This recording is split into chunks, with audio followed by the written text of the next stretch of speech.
In yet another divisive move, Donald Trump tweeted he will designate Antifa as a terrorist organization, though it doesn't appear the United States government can legally label a domestic group with the same label it would apply to a foreign terrorist organization.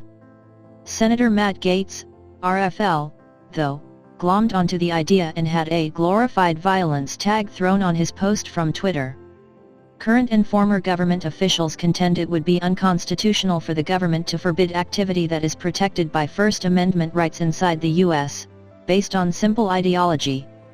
The law does allow foreign groups to be tagged as terrorist organizations.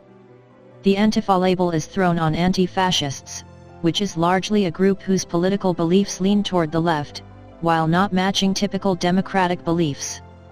They often support oppressed populations while being against wealthy corporations and people. Radical and militant tactics are sometimes used to spread their message. However, Antifa isn't a wholly organized group, so there is no central leader, and this makes it difficult for law enforcement to deal with violence by the hands of a group identifying themselves as Antifa. It would also make it difficult for Trump to label the group as terrorists. Nonetheless, on Sunday Trump tweeted, "The United States of America will be designating Antifa as a terrorist organization." This was followed by a tweet that tagged Fox and Friends and its host, Brian Kilmeade, and included the quote, "I don't see any indication that there were any white supremacist sick groups mixing in. This is an Antifa organization." It seems that the first time we saw it in a major way was Occupy Wall Street. It's the same mindset. Both the President and Attorney General Bill Barr have labeled far-left groups as being responsible for the violent protests. Federal law enforcement officials say they're aware of outside groups being behind some of the destruction and violence and that they're using the legitimate George Floyd protests as a cover. These groups do include far-left extremists, but they also include anarchists and white supremacists. However, the Justice Department announced on Sunday that it will use joint terrorism task forces throughout the country to investigate some of the violence, and they are singling out Antifa. Law enforcement officials contend there are groups from both the extremist left and right involved in the violence.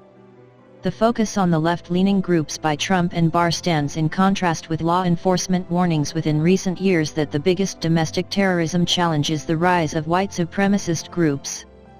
FBI Director Christopher Wray has raised this concern as well.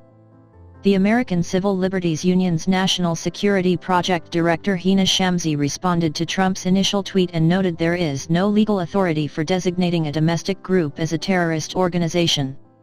As this tweet demonstrates, terrorism is an inherently political label, easily abused and misused. There is no legal authority for designating a domestic group. Any such designation would raise significant due process and First Amendment concerns. Gaetz responded to the tweet as well, "Now that we clearly see Antifa as terrorists, can we hunt them down like we do those in the Middle East?"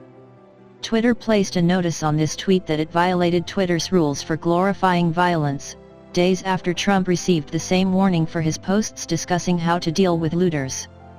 While the post remains up, it's hidden behind a notice saying it violated the Twitter rules.